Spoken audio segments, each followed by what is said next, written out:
my father was, like I said, when he was 7 years old, by the time he was 10, he knew he could identify all the minerals and rocks on this continent. Wow. By the time he was 10 years old. That was just his incredible drive and love and passion. And so we found this tooth of a mammoth. And we got so excited that my father, when we got back to Hayward, the next day, this was on a Saturday, so 2 days later, Monday, he called UC Berkeley, and he said, this is what happened to us, my group. They knew we had this group of nature lovers, nature walkers, so to speak. And so my father said, are there any fossils to be found anywhere else in the area? And UC Berkeley immediately said yes. In 1868, a dentist in Irvington by the name of Gordon had found fossils in a gravel pit. And that was the Bell gravel pit. That was the gravel pit. So he found that out on Monday. So the following Saturday, 1 week later, we all showed up at the gravel pit. And as we started walking in the gravel pit, there were fragments of fossils everywhere. And we knew it. And we learned to identify them. Of course, it was all new to us. We didn't know what a fossil was. It just happened.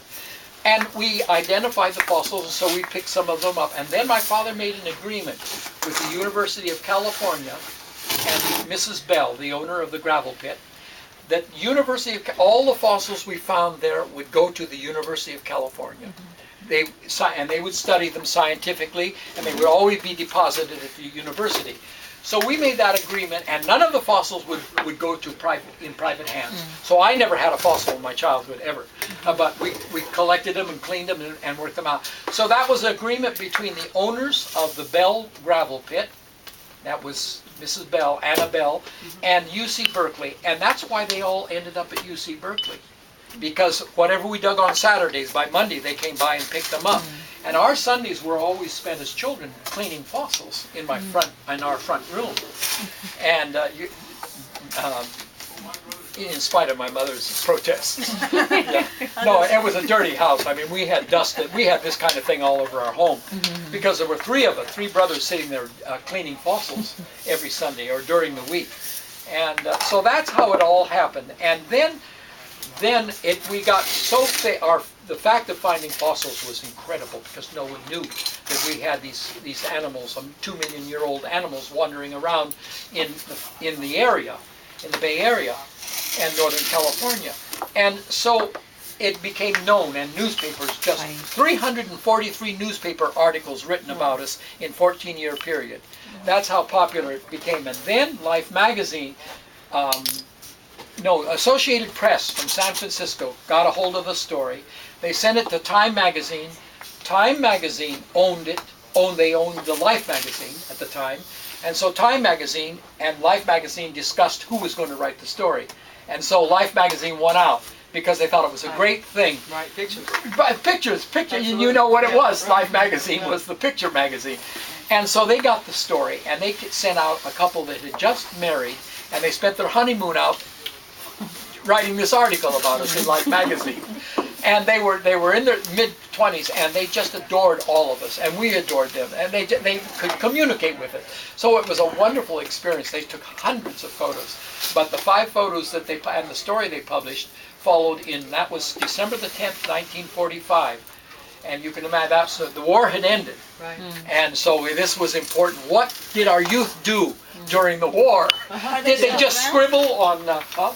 we have about 5 copies left. Are the couples still alive? Oh, we have no idea. That will be researched later.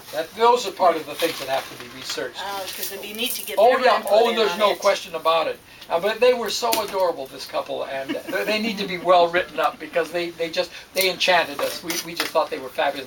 They climbed the hills with us and got themselves dirty like we did. You know, we were wearing boots and Levi's, and that was it. And the wife went along too, huh? Oh yes, and she came along too. So they were on their honeymoon. They spent their honeymoon writing this story about these crazy kids, and it was the first time. It was the first time and almost the only time this has ever happened in the world. That means the entire world. There is no other youth organization except for Mount Diablo, UC Berkeley. They created it, and they guided us and taught us how to dig and how to prepare. And then they took the idea and they used it at Mount Diablo and created a youth excavation, but liability killed it. Liability, we had no liability back. You weren't going to sue somebody for breaking an arm. It's your fault, stupid. You know, I mean, liability, things like that didn't exist back then. And I will say that cut it off. The liability problem was just too big. And it broke my father's heart that they couldn't continue. But he couldn't even continue it from his school in San Leandro. So, the real interesting story here is that 20,000 fossils go to UC Berkeley, and they're there today. Each one identified in its own drawer. It's something to see. And another 3,000 remained in our home in the basement because my father wanted to create his own museum since the city of Hayward, damn 'em,